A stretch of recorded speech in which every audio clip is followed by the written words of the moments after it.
പിന്നെ ഇന്ന് രാത്രി എല്ലാവരും ഈ ഡ്രസ്സ് തന്നെ ഇട്ടിട്ട് വേണം പാർട്ടിക്ക് വരാൻ.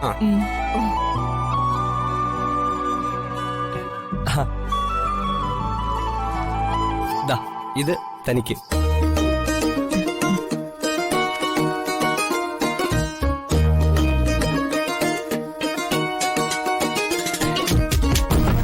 ഞങ്ങൾക്ക് തന്നത് വേറെ കവറാണല്ലോ.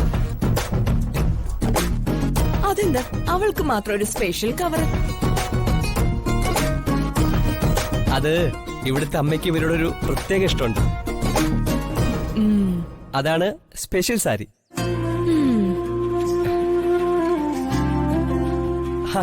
ചന്ദ്രാമേ,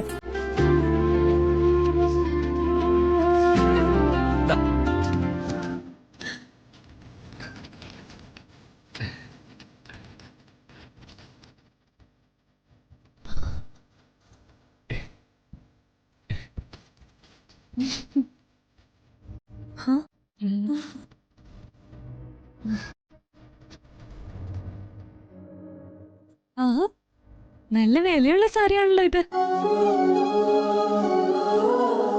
അത് പിന്നെ അങ്ങനെയല്ലേ വരൂ. ഇവിടുത്തെ അമ്മയ്ക്ക് അത്രയും പ്രിയപ്പെട്ട ആളല്ലേ. പുറമേ ദേഷ്യപ്പെട്ടാലും ചന്ദ്രാമ്മയോട് മാഡത്തിനൊരു പ്രത്യേക സ്നേഹമൊക്കെ ഉണ്ട് കേട്ടോ.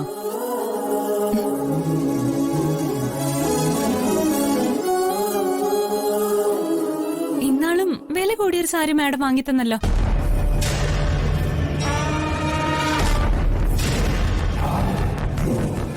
അത് നല്ല സാരിയായിരുന്നു.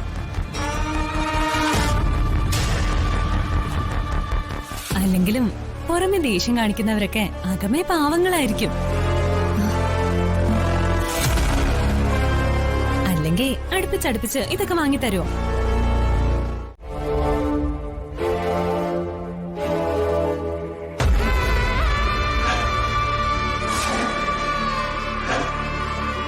ഞാൻ ചോദിച്ചതിന് ചന്ദ്രലേഖ ഇതുവരെ ഉത്തരം പറഞ്ഞില്ലല്ലോ.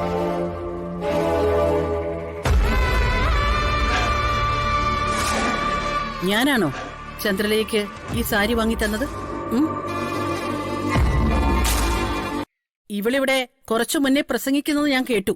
ഞാൻ ചന്ദ്രലേഖയ്ക്ക് വില കൂടിയ സാരി വാങ്ങി തന്നു. ആ കാര്യമാണ് ഞാനിപ്പോ ചോദിച്ചേ. എന്റെ ക്ഷമയെ നിങ്ങൾ പരീക്ഷിക്കരുത്. അത് ഞാൻ വാങ്ങിയതാ. ചിന്നുനോട് ഞാൻ കള്ളം പറഞ്ഞതാ.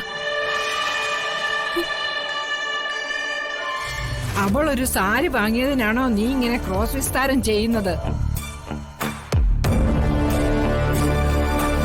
അവളുടെ വ്യക്തിപരമായ കാര്യങ്ങൾ പോലും നിന്നെ അറിയിക്കണമെന്ന് നിർബന്ധം പിടിക്കുന്നത് എന്തിനാ രമേ? എനിക്കൊരു നിർബന്ധവും ഇല്ല. അവര് സാരി വാങ്ങോ മാല വാങ്ങോ അതൊക്കെ അവരവരുടെ ഇഷ്ടം.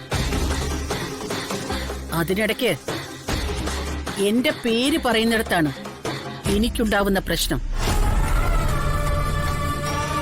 ചന്ദ്രലേഖ പറഞ്ഞതല്ലേ അവള് ചിന്നുവിനോട് കള്ളം പറഞ്ഞതാണെന്ന്. പിന്നെ എന്താ? അങ്ങനെ ഒരു കള്ളം പറയേണ്ട കാര്യം എന്താന്നാ ഞാൻ ഇപ്പൊ ഇവിടെ ചോദിച്ചേ. എന്തായാലും എന്റെ കെയർ ഓഫില് നീ വാങ്ങിയ ആ സാരി ഒന്നിങ്ങ് എടുത്തോണ്ട് വാ, ഞാനതൊന്ന് കാണട്ടെ.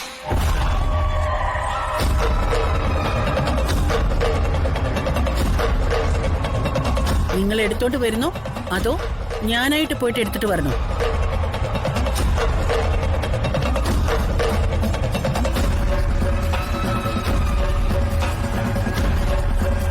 നിന്നോട് ഞാൻ പറഞ്ഞിട്ടുണ്ട്, നീ പാവങ്ങളെ സഹായിക്കുന്നതൊക്കെ നിന്റെ ഇഷ്ടമാണ്.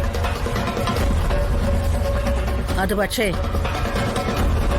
നിന്റെ സ്വന്തം ചെലവിലായിരിക്കണമെന്ന്.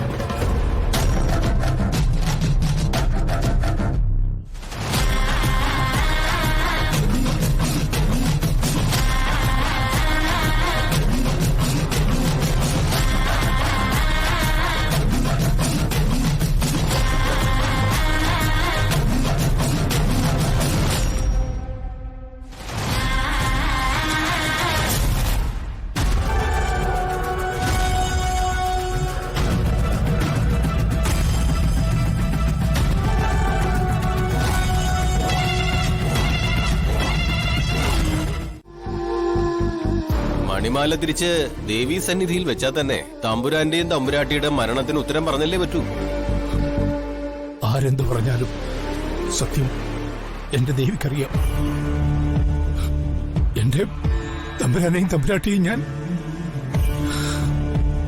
തിരുമേനിക്ക് തോന്നുന്നുണ്ടോ ഞാൻ അങ്ങനെ ചിന്തിക്കുക പോലും ചെയ്യുന്നു?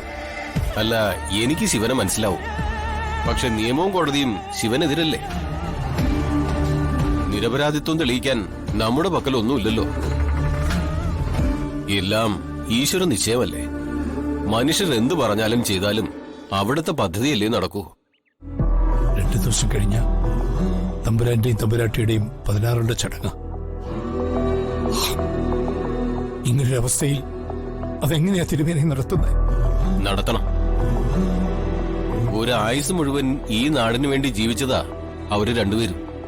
അതുകൊണ്ട് ക്രിയകളൊക്കെ ചെയ്യണം. ചടങ്ങുകളൊക്കെ കല്യാണി മോളെ കൊണ്ട് ചെയ്യിക്കുന്നതാവും തമ്പുരാനും തമ്പുരാട്ടിക്കും ഇഷ്ടം. അല്ലെങ്കിലും അവള് തന്നെയാ ആ ചടങ്ങുകളൊക്കെ ചെയ്യേണ്ടത്. ഞാൻ കർമ്മത്തിനുള്ള ഏർപ്പാടുകളൊക്കെ ചെയ്യാം. കല്യാണി മോൾ എവിടെയെന്ന് വെച്ചാ വിളിച്ച് കാര്യങ്ങൾ അറിയിക്ക. ജീവിച്ചിരിക്കുന്ന മനുഷ്യന് കിട്ടാത്ത ആത്മശാന്തി മരണപ്പെട്ട ആ പുണ്യാത്മാക്കൾക്കെങ്കിലും കിട്ടട്ടെ.